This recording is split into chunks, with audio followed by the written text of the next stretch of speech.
Hi, welcome to the section of cardiology, the study of the heart. This is Dr. Jaitly. In this section, I'll be talking to you about a physiological change that we undergo through a diurnal variation throughout the day, implying what happens during the day or what happens during the night to our systems. Specifically, we'll be talking about the heart, and that's what is called a diurnal variation. That means during the day, there are two phases. One during the daytime hours when you're working, sitting, walking, eating, etc. And at night when you're sleeping. So that's your second phase. So even while you're sleeping, remember, the heart is a phenomenal organ. It's a circulating pump. So it's constantly beating 70 to 80 times a minute. But during the sleep, the heart rate goes down. Why? Because the oxygen requirement goes down. One, you're not exerting. Two, you're resting. Your mental state is much at quieter pace, if you will. Other than the dreams, you're not, the mental sensorium is way down. Blood pressure starts declining maybe a few points. And the respiration is much shallower and less frequent. The venous return, which is the return of the blood coming back from the lower extremities. Remember, when you're upright, you're walking, etc., the heart has to work against gravity, and so also it has to, the return has to work against gravity rather. So the blood is returning back from the lower extremities up towards the heart, and that's against gravity, as you know, because we are upright and most of the time when we are during the day. Now, at night, when you're reclined or when you're laying flat on the bed, that's when the venous return from the lower extremities is eased, and all of the venous return comes into the right side of the heart, as you know. The right side contains the venous blood. So there is an increased flow through the venous return. As a result, the lungs get enough blood and oxygenation to suffice for the oxygen requirement during the night, because the requirements are low. And therefore, the cardiac output, which is the amount of blood that's being ejected via the aorta from the left ventricle every single beat, and therefore per minute, and therefore over the hours of sleep, is less than the amount of cardiac output one sees during the wakeful hours.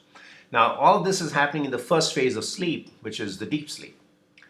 Now we come to the second phase of the sleep, which is the waking up hours. So right before one wakes up, say about 3 a.m. or 4 a.m., those are the early waking hours, they begin to set in. Normally people wake up at 6 or 7, but say a few hours prior means implying that 3 a.m. or 4 a.m. 4 a.m. is a classic where that's where the second phase of sleep gets in, and the heart rate starts rising. The blood pressure starts rising. The blood actually gets a little thicker or more viscous or more sticky, if you will.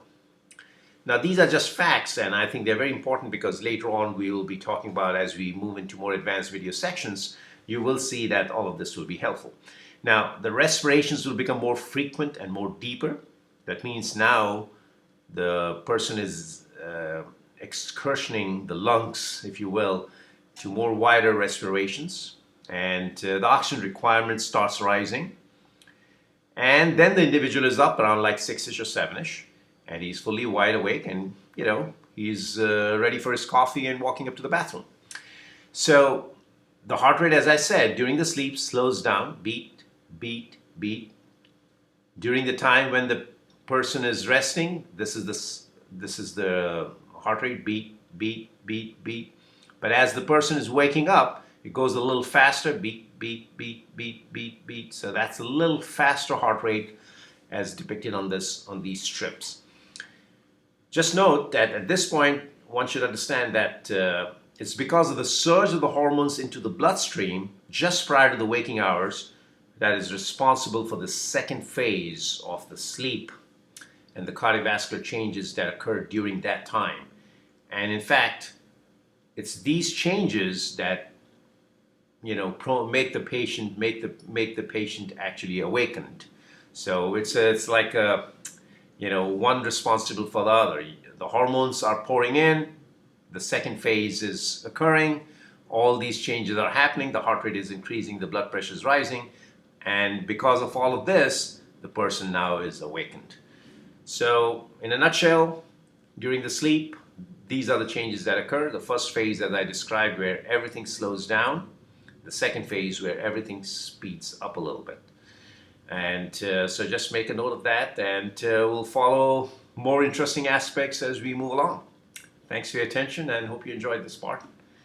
Bye.